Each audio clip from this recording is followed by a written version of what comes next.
Pozdravljeni! Danes so zopet na vrsti vaše pobude ter vprašanja. Nekoga izmed vas zanima, ali bi lahko Max Verstappen v teoriji testiral bolid ekipe Racing Bulls. Na to in še marsikatero drugo zanimivo vprašanje bomo skušali najti odgovor v naslednjih minutah.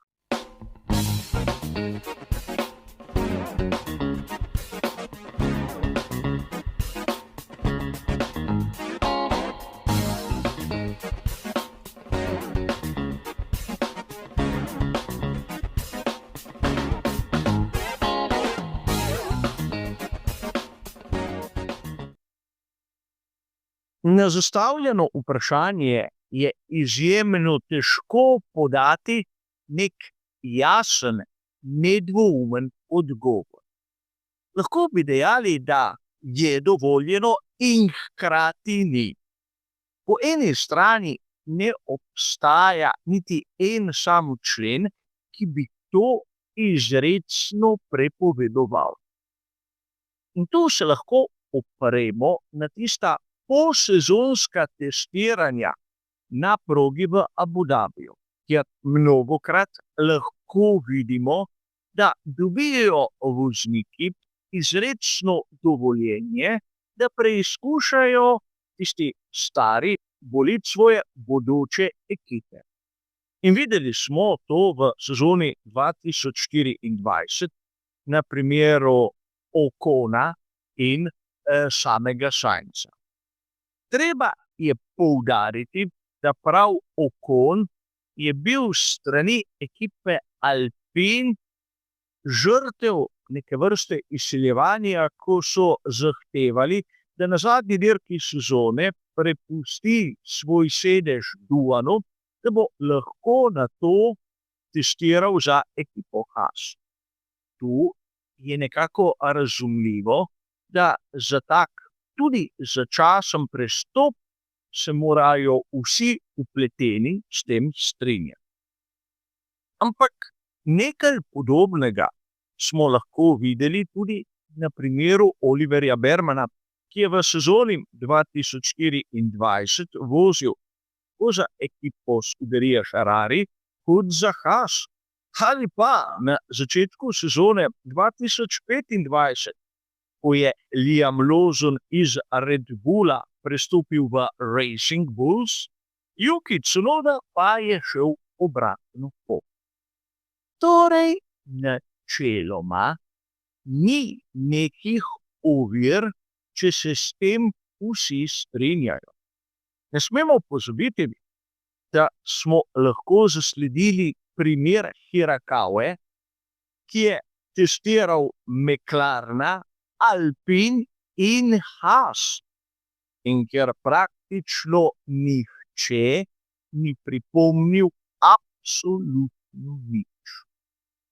A ne smemo pozabiti na neko pomembno dejstvo, da je ekipa Racing Bulls v lastništvu Red Bulla in tu bi lahko prišlo do neke vrste konflikta interesov. Če bi Max Verstappen, na primer, testiral v kar 0,2, bi to lahko pomenilo neke vrste pomoč pri razvoju RB21. Znano je, da bolid ekipe Racing Bulls je morda v osnovi počasnejši od tistega, kar vidimo pri Red Bullu, ampak je bistveno bolj enostaven za samovožnjo, ni tako ozko usmerjen v eno točno določeno področje in Max Verstappen bi lahko dobil neko srednjo pot, ki bi pomagala Red Bullu do večje konkurenčnosti. Govorim seveda v teoriji.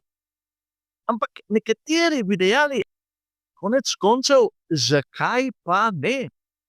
Zaradi tega, ker vsaka ekipa v Formuli 1 je točno ločena, tudi če ima istega lastnika. Vemo, da na primer, če 2 ali pa 3 ekipe rabijo en in isti vetrovnik, se njihovi zaposleni ne smejo niti srečati.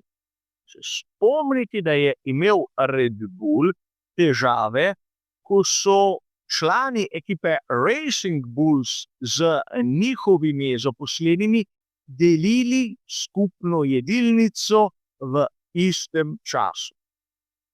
Namreč nekdo se je pritožil, da je lahko med kosilom prišlo do izmenjave informacij. In sedaj, če bi Max Verstappen lahko testiral bolid druge ekipe, bi zagotovo prišlo do izmenjave informacij, ki bi lahko pomagale Red Bullu. In upravičeno vprašanje, zakaj bi bilo to v primeru Maxa Verstappena sporno, v vseh ostalih primerih, ki sem jih naštel malce prej, pa ne. Enostavno zato, ker v prvih primerih se nihče ni pritožil, v primeru samega Maxa pa bi dobili ne eno, ampak celo kupico pritožb, kjer bi se nekateri ustrašili, da bi Red Bull zopet postal konkurenčen. Torej, tu moramo znova razumeti, da gre pri Formuli 1 za džentelmenski šport, ker pravzaprav veliko džentelmenstva ni. Vsak vsakemu gleda pod prste. In če v določeni situaciji neka ekipa ni neposredno ogrožena, ne bo niti sprožila postopka pritožbe. In torej, če je Hirakawa tisti, ki testira za različne ekipe, se ne bo nihče pritožil, čeprav v osnovi bi se lahko. Ampak, če namesto Hirakawe pride Max Verstappen, ki ima sposobnosti usmerjati razvoj, je zgodba različna. In tu moramo razumeti, zakaj sem na samem začetku dejal, da je težko dati nek nedvoumen odgovor. V principu, Max Verstappen bi lahko tudi testiral bolid ekipe Racing Bulls. Ampak po drugi strani bi zagotovo sledile pritožbe. In z izjemno veliko verjetnostjo, da bi bile tudi sprejete. Razumeti moramo, gre za Formulo 1, ker, kot sem že dejal, vsak gleda vsakomur pod prste. In kot dobro veste, če ne slepariš v motošportu, se enostavno ne trudiš dovolj. In to bi bil lep primer, kako se, če ne drugega, določena pravila lahko tudi uporabljajo. In sedaj še tisto zadnje vprašanje. Lahko pred koncem sezone pričakujemo kaj takega? Absolutno ne. A razvoj sedanjih bolidov je zamrznjen. In zaradi tega takšno testiranje niti ne bi imelo smisla. Namreč vsi so že projicirani na sezono 2026. Zato dvomim, da bi se lahko kaj takega tudi v resnici zgodilo. Kot ponavadi, moje videnje, moje mnenje. Upam, da sem dal na zanimivo vprašanje vsaj delno pameten odgovor. Vsekakor pa hvala za vašo pozornost in nasvidenje.